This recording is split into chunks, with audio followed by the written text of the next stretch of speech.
إن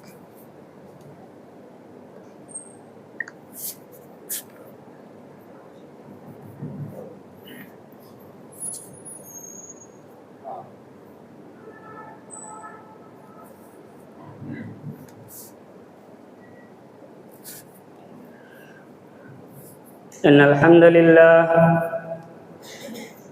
نحمده ونستعينه ونستغفره ونؤمن به ونتوكل عليه ونعوذ بالله من شرور أنفسنا ومن سيئات أعمالنا من يهده الله فلا مضل له ومن يضلل فلا هادي له وأشهد أن لا إله إلا الله وحده لا شريك له وأشهد أن محمدا عبده ورسوله بسم الله الرحمن الرحيم يا أيها الناس اتقوا ربكم الذي خلقكم من نفس واحدة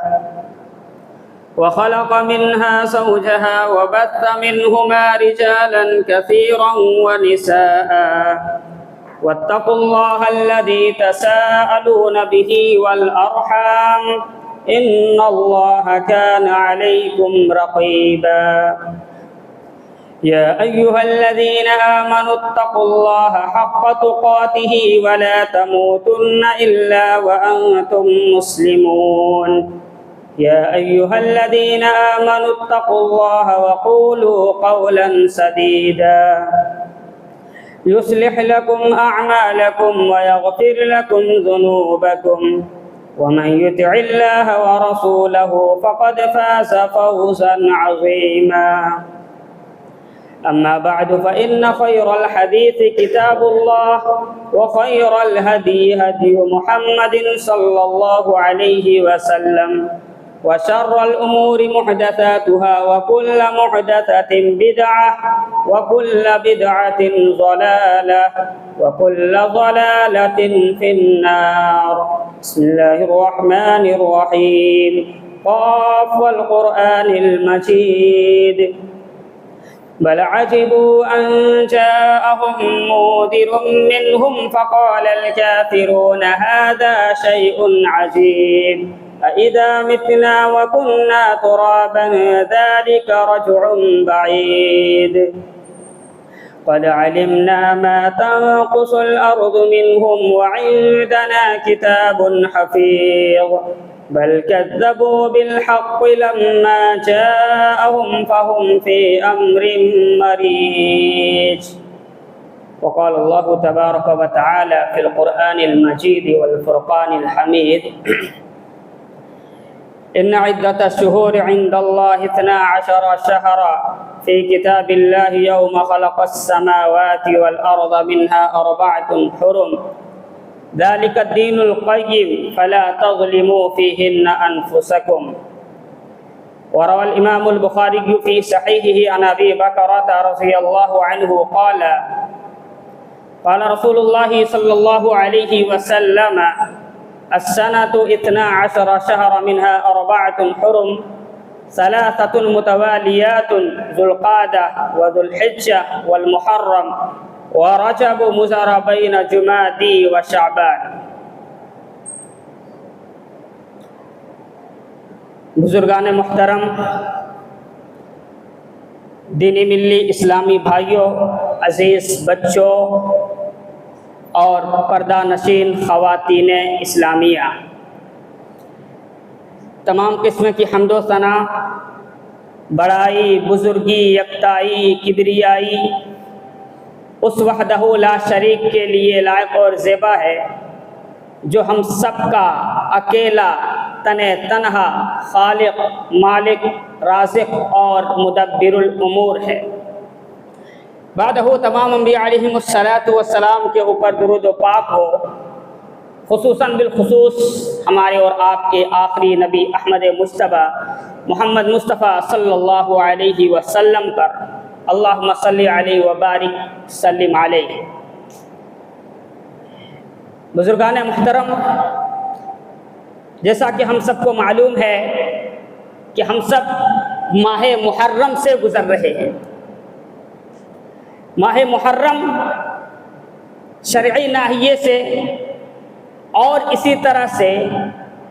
تاریخی ناحیے سے بڑی خصوصیت رکھتا ہے، بڑی خصوصیت والا مہینہ ہے۔ یہ مہینہ بڑا بابرکت مہینہ ہے، یہ مہینہ فضیلت والا مہینہ ہے، اور اس مہینے کا شمار،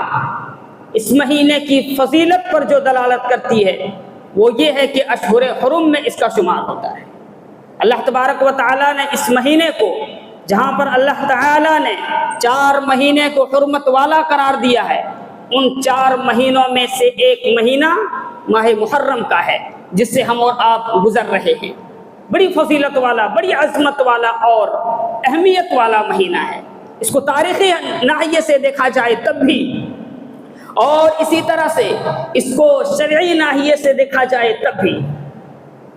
میرے بھائیوں اور دوستو، اللہ تبارک و تعالیٰ قرآن مجید کے اندر سورہ توبہ میں اسی کے تعلق سے فرماتا ہے کہ ان عدت الشہور عند اللہ 12 شہرا فی کتاب اللہ یوم خلق السماوات والارض منها 4 حرم ذلك الدین القیم فلا تظلموا فیہن انفسکم۔ اللہ تبارک و تعالیٰ کے نزدیک کتاب اللہ میں مہینوں کی تعداد 12 ہے، جس دن سے اللہ تبارک و تعالیٰ نے آسمان و زمین کو پیدا کیا ہے۔ منها 4 حرم، ان میں سے یعنی ان 12 مہینے میں سے 4 مہینے حرمت والے ہیں، 4 مہینے حرمت والے ہیں۔ ذالک الدین القیم، اور یہی سیدھا دن ہے۔ فلا تظلموا فیہن انفسکم، سو تم ان مہینوں میں، ان 4 حرمت والے مہینوں میں اپنے آپ کے اوپر ظلم نہ کرو، قتل و غارت گری سے، خون ریزی سے، سفاکیت سے اور ظلمت سے دور رہو، ظالم بن کر کے ان مہینوں میں اپنی زندگی نہ گزارو۔ میرے بھائیوں اور دوستو، اللہ تبارک و تعالیٰ نے فرمایا کہ منہا 4 حرم، 4 مہینے حرمت والے ہیں۔ یہاں گنتی معلوم نہیں ہو رہی ہے ہمیں اور آپ کو، گنتی کہاں سے معلوم ہوگی؟ خطبہ مسنونہ کے بعد صحیح بخاری کی جو روایت آپ کے سامنے پیش کی گئی ہے، حضرت ابو بکر رضی اللہ عنہ بیان کرتے ہیں کہ اللہ کے رسول صلی اللہ علیہ وسلم نے فرمایا کہ مہینوں کی تعداد 12 ہے، مہینوں کی تعداد 12 ہے۔ منہا 4 حرم، ان میں سے 4 مہینے حرمت والے ہیں، 3 پے در پہ ہیں، 3 لگاتار ہیں، 3 کنٹینیو ہیں، ذوالقعدہ، ذوالحجہ اور محرم، اور اسی طرح سے اور ایک مہینہ حرمت والا ہے، وہ ہے رجب کا مہینہ جو جمادی الثانیہ اور شعبان کے درمیان آتا ہے۔ میرے بھائیوں اور دوستو، فلا تظلموا فیہن انفسکم،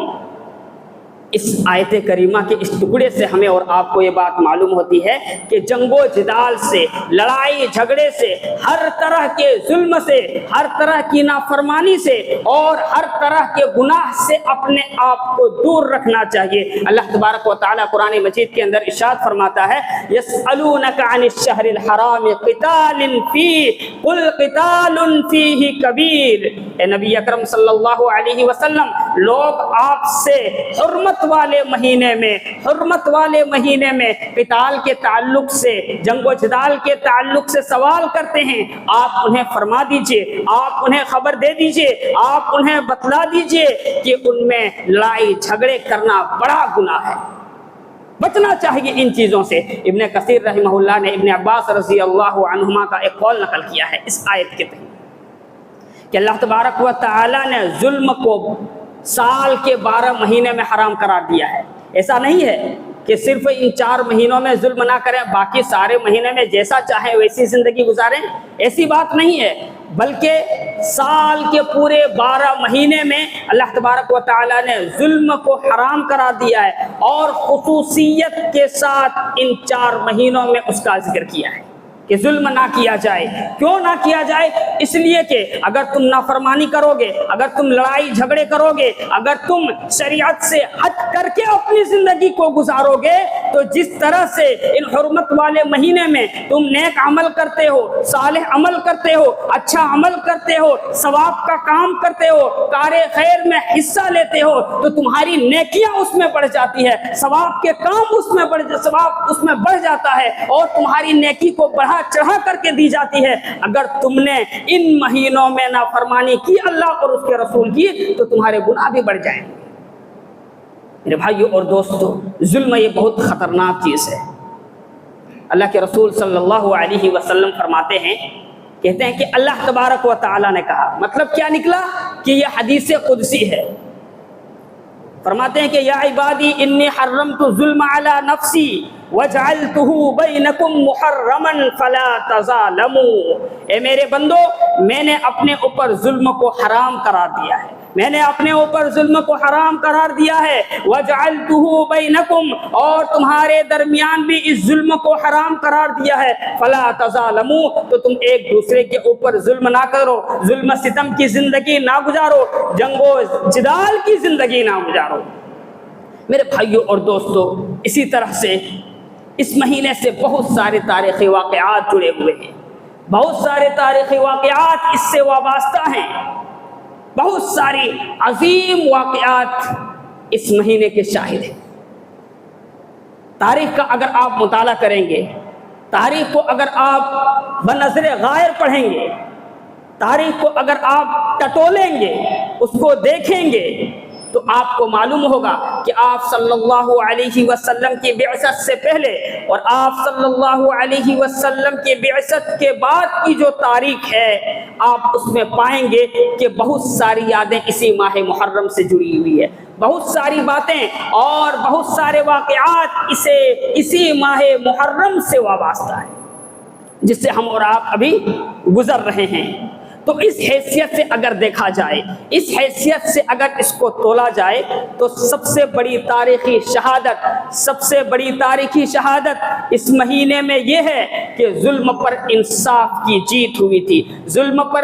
پر انصاف کی جیت ہوئی تھی. اور یہ وہ مہینہ ہے جس میں کفر پر اسلام کی جیت ہوئی تھی. یہ وہ مہینہ ہے جس سے حضرت موسیٰ علیہ السلام اور فرعون کی یادیں جڑی ہوئی ہے. یہ وہ مہینہ ہے جسے حضرت موسیٰ علیہ السلام اور فرعون کی یادیں جڑی ہوئی ہے. آپ کو معلوم ہے انسانی زندگی کا سب سے سفاک انسان، انسانی زندگی کا سب سے بڑا ظالم، انسانی زندگی کا سب سے بڑا جابر، انسانی زندگی کا سب سے بڑا متکبر، انسانی زندگی کا سب سے بڑا سفاک، انسانی زندگی کا سب سے بڑا خونریز انسان، جس کو ہم اور آپ فرعون کے نام سے جانتے ہیں، جس کا غرور یہ کہتا تھا، جس کا گھمنڈ یہ کہتا تھا، جس کا تکبر یہ کہتا تھا کہ ما علمت لکم من الہ غیری. لوگوں، میں اپنے سوا تم لوگوں کا کوئی رب نہیں پاتا. اتنا خطرناک اس کا چیلنج ہوتا تھا. ما علمت لکم من الہ غیری. لوگوں، میں اپنے سوا تم لوگوں کا کوئی رب نہیں پاتا ہوں. وہ اپنے رعایا سے اور اپنے یہاں کام کرنے والوں سے، اپنے عوام سے اپنی عبادت کرواتا تھا، اپنے آگے جھکاتا تھا، اپنے آگے سجدہ کرواتا تھا، اور تکبر سے کہتا تھا کہ انا ربکم الاعلی، انا ربکم الاعلی. میں تم سب کا سب سے بڑا رب ہوں، میں تم سب کا سب سے بڑا رب ہوں. گویا کہ وہ ربوبیت کا بھی دعویٰ کرتا تھا اور الوہیت کا بھی دعویٰ کرتا تھا. اور اسی طرح سے جو کچھ عارضی اختیارات، جو کچھ عارضی طاقتیں اور جو کچھ عارضی قوتیں، جو کچھ عارضی مال و دولت، جو کچھ عارضی ثروت اللہ تبارک و تعالی نے اس کو دے رکھا تھا، وہ اس پر بڑا گھمنڈی ہو چلا تھا، بڑا اتراتا تھا وہ اس پر، اور کہتا تھا الیس لی ملک مصر وہذی الانہار تجری من تحتی افلا تبصرون. وہ کہتا تھا اس جملے کو، مصر کی تخت و تاج کا کیا میں مالک نہیں ہوں؟ مصر کی بادشاہت کیا میرے ہاتھ میں نہیں ہے؟ یہ نہریں، یہ نیل، یہاں کے باغات، یہاں کی کھجور کی درختیں، یہ سب کس کی ملکیت ہے؟ وہ سب کے سب اپنی ملکیت سمجھتا تھا. عارضی اختیارات جو اللہ تبارک و تعالیٰ نے اس کو دے رکھا تھا، ان عارضی اختیارات نے اس کو مغرور بنا دیا، وہ غرور میں مبتلا ہو گیا، اور نتیجہ یہ نکلا کہ اس نے ظلم و بربریت کا ایک ایسا سلسلہ جاری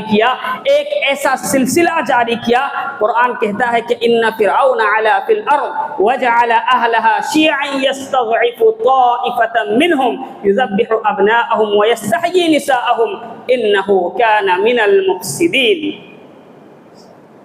فرعون زمین کے اوپر بڑا فساد مچا رکھا تھا، لوگوں کے اوپر ظلم کرتا تھا، بنی اسرائیل کو قید بنا رکھا تھا، اور اس کی شرکسی اس طرح ہو گئی تھی، اتنی زیادہ بڑھ گئی تھی کہ بنو اسرائیل کی نئی نسل کو اور بنو اسرائیل کے بچوں کو وہ ذبح کرتا تھا، ان کی عورتوں کو قید کر دیا کرتا تھا۔ انہ کان من المفسدین، قرآن یہ کہتا ہے کہ وہ بہت بڑا فسادی تھا، اس روئے زمین کا سب سے بڑا فسادی میں اس کا شمار ہوتا ہے۔ حضرات، یہ فرعون ملعون، یہ فرعون مردود اپنے انجام کو اسی ماہ محرم کو پہنچا، اسی ماہ محرم کی 10 تاریخ کو یہ اپنے انجام کو پہنچا۔ اسی ماہ محرم میں اس کا سر غرور کچلا گیا، اسی ماہ محرم میں اس کا گھمنڈ توڑا گیا، جب اللہ تبارک و تعالیٰ نے بنی اسرائیل کی آنکھوں کے سامنے ایک دن اس کو ایسا ذلیل کیا، ایسا رسوا کیا کہ بنی اسرائیل دریا کے اس پار کھڑے ہو کر کے جب فرعون ڈوب رہا تھا، جب فرعون غرق ہو رہا تھا، موجیں اسے کھا رہی تھی،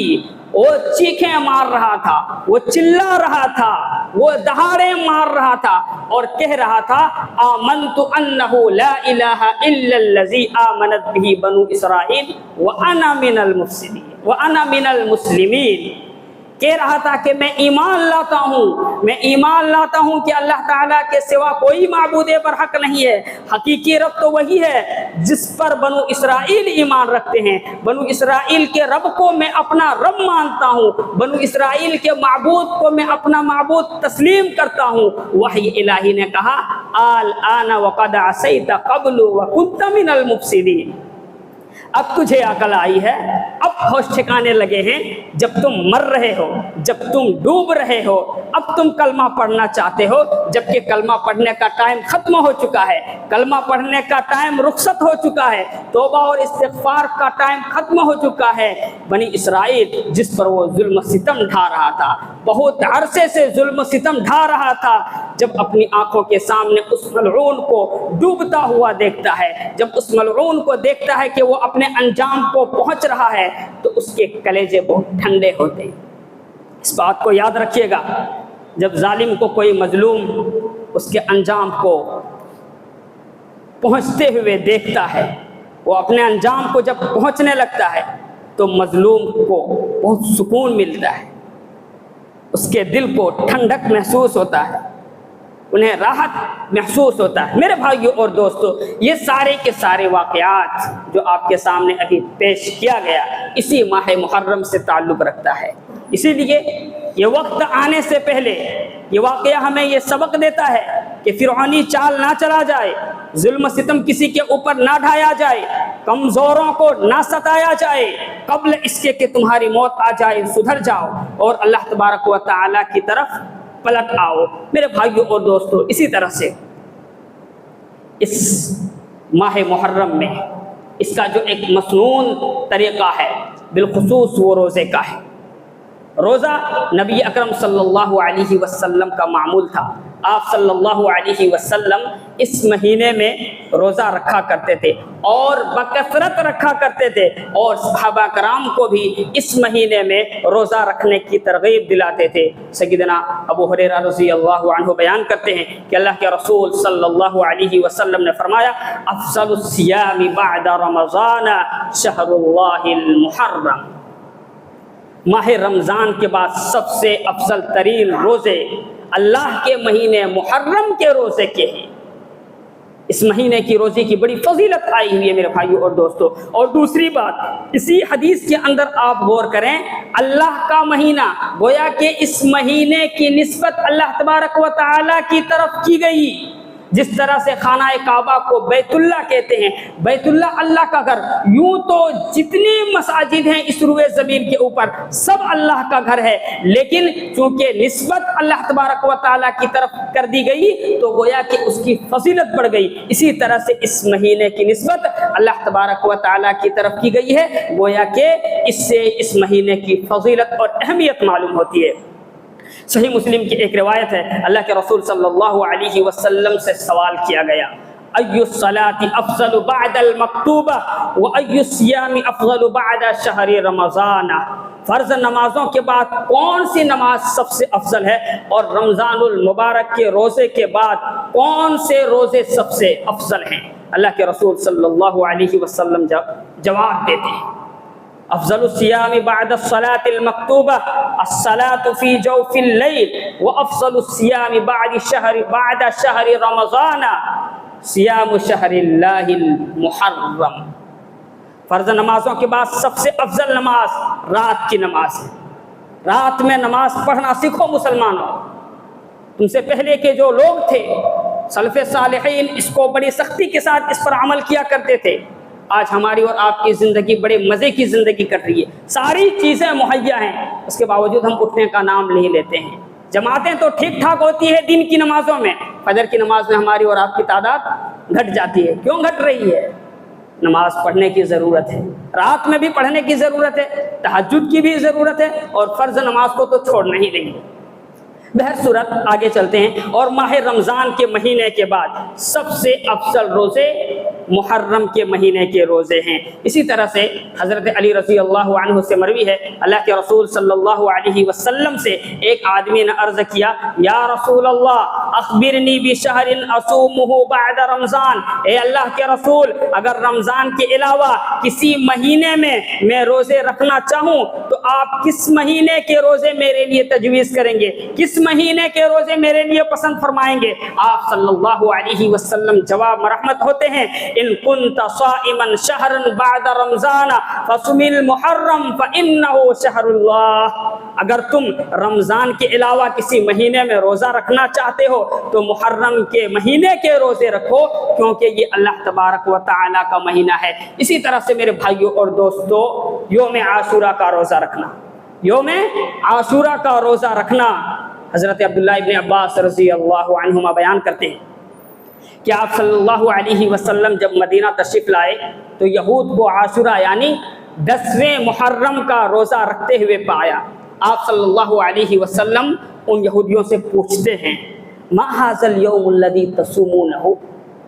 یہ کون سا دن ہے، یہ کون سا دن ہے جس کا تم لوگ روزہ رکھتے ہو؟ تو انہوں نے جواب دیا، ھذا یوم عظیم انجى اللہ فیہ موسیٰ وقومہ، یہ بڑا عظیم دن ہے، اللہ نے اس دن موسیٰ علیہ السلام اور ان کی قوم کو نجات دی تھی، وغرق فرعون وقومہ، اور فرعون اور اس کی قوم کو غرق کیا تھا۔ تو موسیٰ علیہ السلام نے شکرانے کے طور پر اس دن کا روزہ رکھا تھا، اس لیے ہم بھی روزہ رکھتے ہیں۔ اسی طرح سے اللہ کے رسول صلی اللہ علیہ وسلم جب یہودیوں کا یہ جواب پاتے ہیں،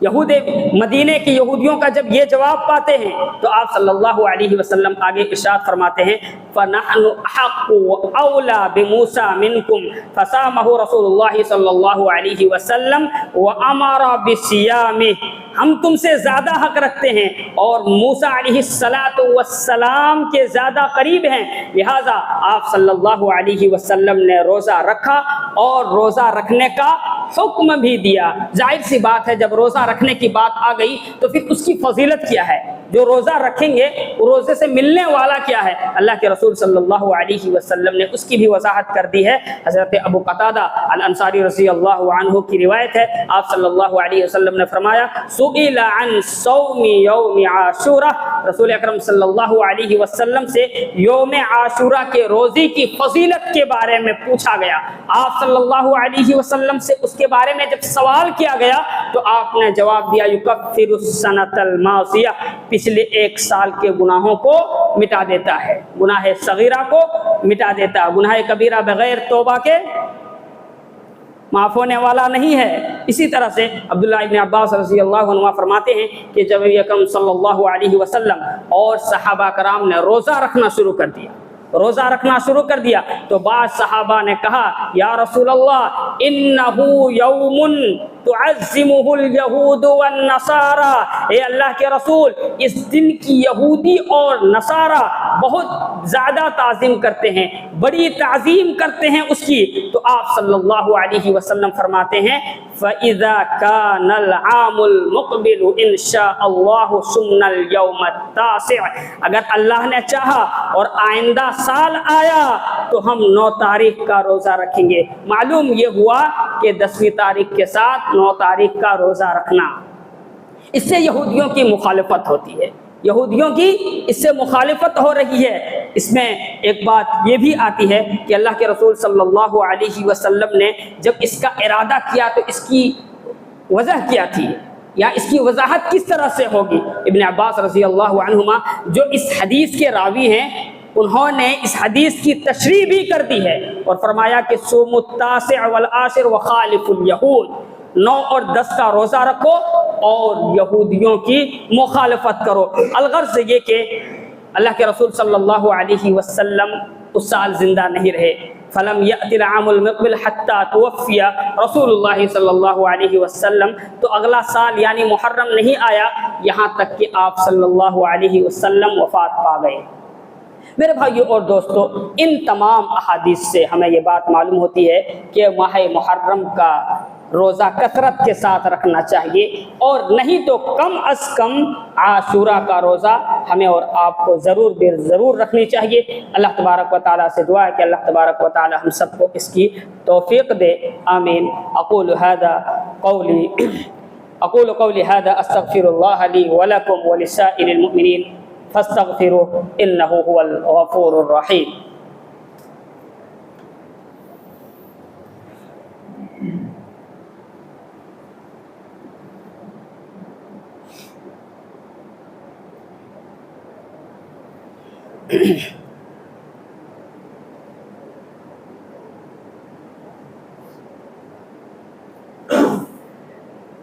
الحمد للہ رب العالمین والصلاة والسلام على جميع الأنبياء والمرسلين وعلى آله وأصحابه أجمعين، أما بعد، قال الله تبارك وتعالى في القرآن المجيد والفرقان الحميد وإذا قيل لهم آمنوا كما آمن الناس قالوا أنؤمن كما آمن السفهاء ألا إنهم هم السفهاء ولكن لا يعلمون۔ میرے بھائیوں اور دوستو، اسی طرح سے جب ماہ محرم آتا ہے تو ماہ محرم کے اس مہینے میں کچھ لوگ ایسے ہیں جو صحابہ کرام کے اوپر کیچڑ اچھالتے ہیں، صحابہ کرام کے نفوس قدسیہ کو نشانہ بناتے ہیں، جنہوں نے نبی اکرم صلی اللہ علیہ وسلم سے ڈائریکٹ تربیت حاصل کی، آپ صلی اللہ علیہ وسلم کی صحبت میں رہے، آپ صلی اللہ علیہ وسلم سے پڑھے، اور انہوں نے آپ کی خاطر گھر بار کو چھوڑ دیا، بیوی بچوں کی قربانی دی، الغرض یہ کہ تن من دھن کی بازی لگا دی۔ لیکن جب محرم کا مہینہ آتا ہے تو کچھ اسلام کا لبادہ اوڑھے ہوئے لوگ انہی صحابہ کرام کے اوپر طنز کرتے ہیں، صحابہ کرام کو گالیاں دیتے ہیں، صحابہ کرام کو برا بھلا کہتے ہیں۔ میرے بھائیوں اور دوستو، ہم سب کے لیے ضروری ہے کہ ہم اور آپ اس کا دفاع کریں، ہم اور آپ اس کا دفاع کریں، اس لیے کہ یہودی نے، مکہ کے منافقین نے، مدینے کے منافقین نے جب صحابہ کرام کو بے وقوف کہا تھا تو اللہ تبارک و تعالی نے دفاع کیا تھا۔ اس کی دلیل کیا ہے؟ اللہ تبارک و تعالیٰ قرآن مجید کے اندر ارشاد فرماتا ہے وَإِذَا قِيلَ لَهُمْ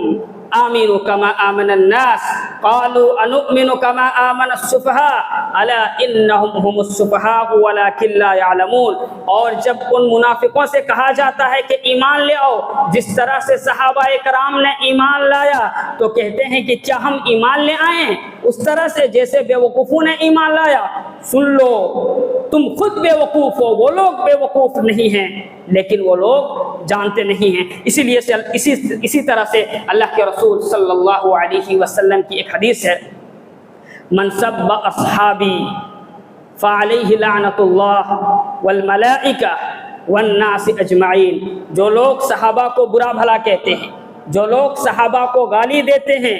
اللہ کے رسول صلی اللہ علیہ وسلم فرماتے ہیں کہ جس نے میرے صحابہ کو گالی دی، برا بھلا کہا، اس پر اللہ تبارک و تعالی کی لعنت ہو، فرشتوں کی لعنت ہو اور تمام کے تمام لوگوں کی لعنت ہو. اسی طرح سے اللہ کے رسول صلی اللہ علیہ وسلم فرماتے ہیں لا تسبوا اصحابی فوالذی نفسی بیدہ لو ان احدکم انفق مثل احد ذهبا ما بلغ مد احد ولا نعیفہ.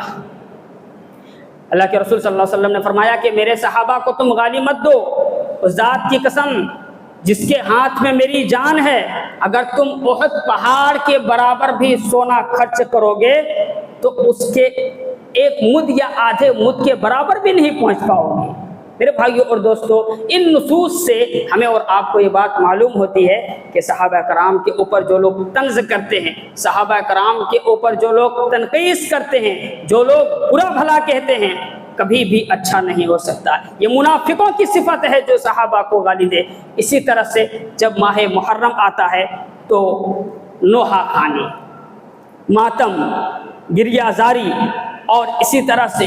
سیاہ کپڑا پہن لیتے ہیں، کالا کپڑا پہن لیتے ہیں، کالا جھنڈا لے کر کے گھومتے ہیں، اس کو بلند کرتے ہیں، نوحہ اور ماتم کرتے ہیں،